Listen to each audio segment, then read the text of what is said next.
Bonjour à tous. Hello, everyone. Can everyone see my screen? The people? Yes. Okay, so hello, I'm Thijs Temmerman. I'm currently a master's student at Maastricht University studying arts and heritage with a focus on museums and museology. And I'm presenting here the results of my master's thesis of last year about animals and 15th century travelogues. The title is Prius, invisa, animalia, animals in the travelogues for 15th century Burgundian travelers. Structure of my presentation, I will first introduce the subject, talk a bit about my sources, the research questions, and the ways I collected and analyzed the data. And I'll talk about three main questions during this presentation, about which animals are mentioned in the sources, the main question, why are they mentioned, and why do the travelers write and mention and describe animals, and also some extra information about strange and new exotic animals. So why I chose this topic was because I was interested in travel writing and travel writing history during my master's in history. I wrote my bachelor's paper about English travelers at the end of the 16th century to West Africa. And I wanted to write about late medieval travel during my master's thesis. And I chose this Burgundian case because it's close to Belgium and the place I study in Ghent. But I wanted to not write about the sources in a political or religious way. So I looked for another way in, and I found animals, which are numerous in these sources and which are very well represented and described. So the corpus of sources I chose are four different travelogues from the beginning to the end of the 15th century. The first one is Gilbert de Lannoy, was a Burgundian knight and diplomat who traveled across Europe and the Middle East for the Duke of Burgundy, and who did some espionage and some diplomatical things. And his travel account is both a memoir because it engulfs his entire life of travels and everything he did. Then Bernard de la Brocquière was also a Burgundian knight, and his travel account is a result of an espionage mission he did through Turkey, because he was prospecting the route for a possible crusade across land. So he traveled all alone, dressed like a Muslim, and he wrote it down in Le Voyage d'Outre-mer. The other two accounts are from city men. Jean Adonis traveled together with his father Anselm Adone from Tunisia to the Holy Land, and Jus van Gistelen traveled for 4 years across the Eastern Mediterranean to Iran, to Aden and Tunisia. And his travels were written down by Ambrosius Thebaert, who combines the travel account with hundreds of other sources to create a geographical historical work. So I looked for the animals in these sources.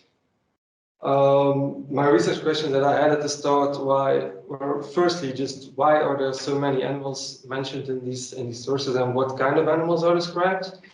And then I wondered in what way they are described, because there's a big difference between just a short mention of an animal name, but some descriptions are rather long and talk about the forms of the animals, the colors, the size. And I also wanted to look at travel writing from an animal history perspective and how both these perspectives can be combined. So I'll talk about what animals are mentioned in a quantitative way, and to what do these mentions refer and how they write about strange and new animals. I collected the data through reading these four sources very closely and just collecting and noting down every animal mentioned with the page number and the animal that it refers to and the original name. So at the end of the reading of these four sources, I had a very large Excel document and sort of animal index with thousands of mentions, with lots of different animals, lots of different ranges. And after that, I started researching by coding, reading through them and seeing categories and similarities and differences between sources. So I will present my findings now. Quantitative, I found 1,037 mentions. When you compare that to the amount of pages in these travel writings, it's on average every once or 2 pages there's an animal in it. So has more named animals in every of these travel accounts than named humans or persons. I found 168 different types, and the most common animals were horses, beasts, camels, animals, fish, and donkeys. So the mounts, which the travelers rode and traveled upon, were very common, but also these very broad categories of beast, animal, and fish, which can refer to a plentitude of different animals. Of course, there were also a lot of unique animals that only had one mention. Some examples include the mouflon on Cyprus, the flying fish that were seen by humans on the Mediterranean, a Nile geese, walrus, greyhound, and porcupine. It's a really broad and large scope of animals. The most mentions of animals were found in Voyage of Mr. U.S. van Gisteren. That's also the longest and most expensive of these travel accounts. The least were in the Voyage et Ambassade de Gilbert de la Noire, because he's also a very short describer and he mostly writes about the places he visits. And I also looked at them geographically, and the most animals were described in Cairo, Tunis, and Cyprus. And there were, on average, more animals described overseas than inside Europe. Then my main question was, why are these animals mentioned and described? I read the book and the article by Robert Delors about les animaux en Occident. And he wrote, ce qui concerne l'Occident, trop banal à leurs yeux, n'a pas signalé, sauf au hasard d'une comparaison, et ce sont des bêtes souvent nouvelles ou pareilles des charmes de l'exotique qui décrivent. So the Lord wrote that the travelers didn't mention or didn't notice familiar animals, but looking at these sources, I find that is not true or not the case here, because most of all mentions are of very well known and very familiar animals. So the first chapter of my thesis was about it, and I split them into different categories. The first one and the largest one was on the road with animals. It was with the horses, the camels, the mules, the donkeys. And these are described and mentioned very often, because every time they go, we used the horse to go from there to this place, or we rented camels, we sold our mules after our travels. Looking a bit more in detail, especially with the horses, there are different types of horse mentioned, like small destriers or Roncin.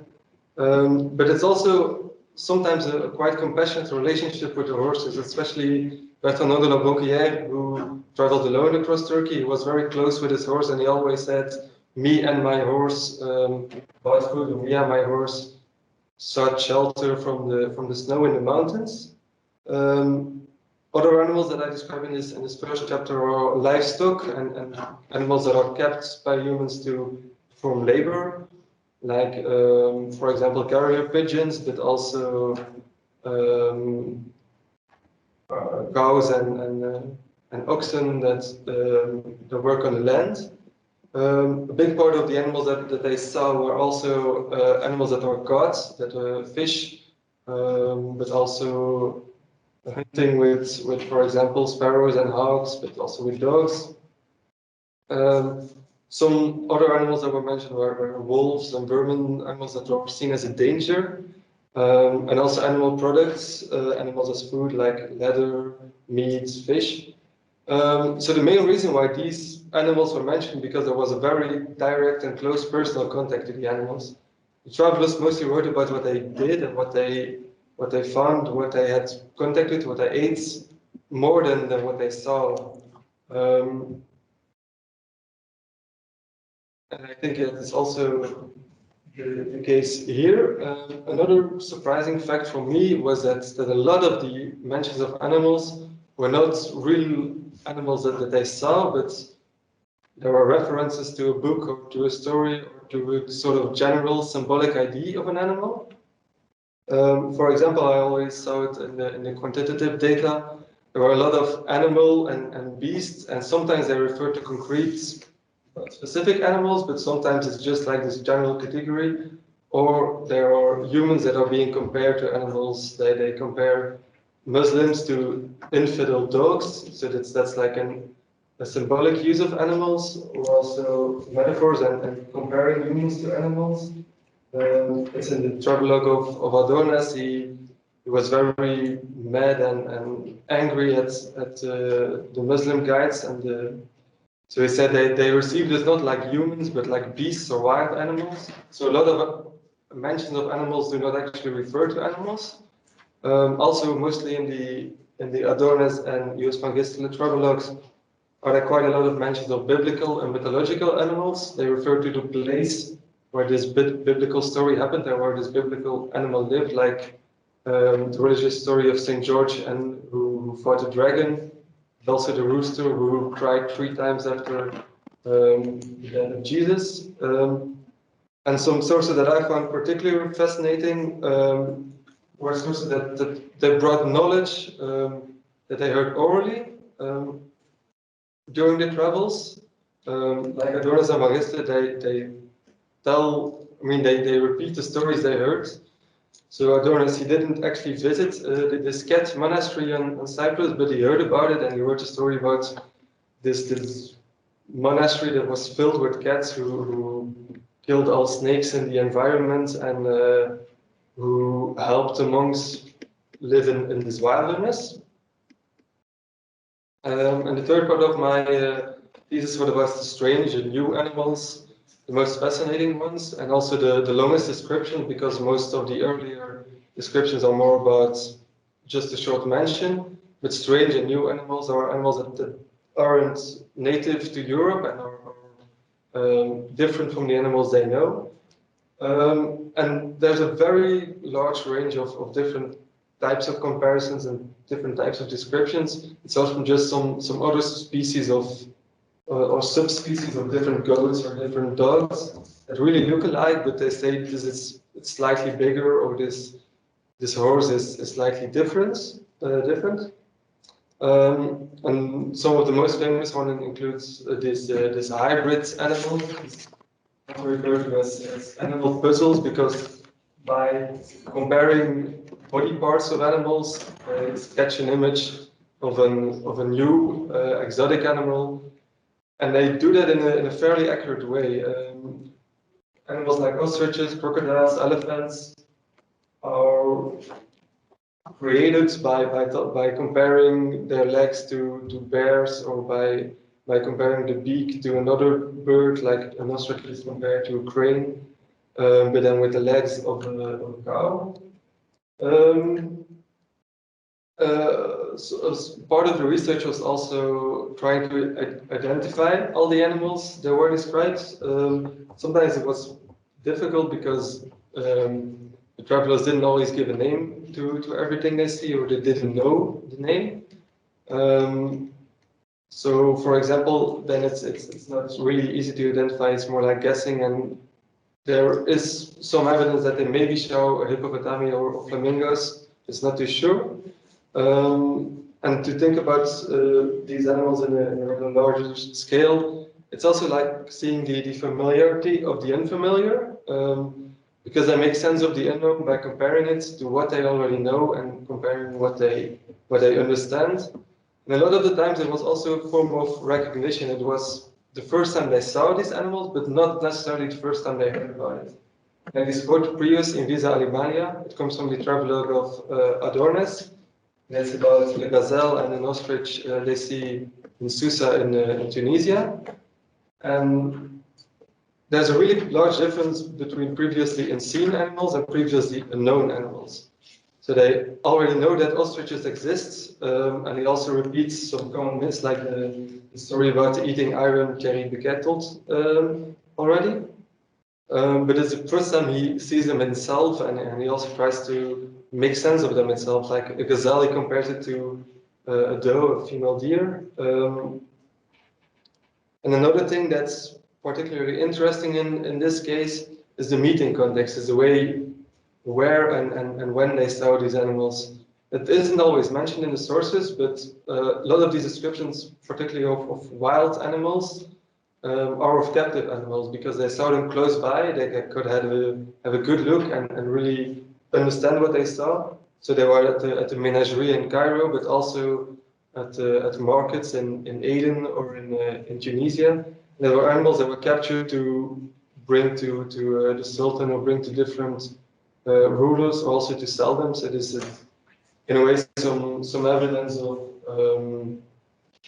animal crossroads and how species are exchanged through capture.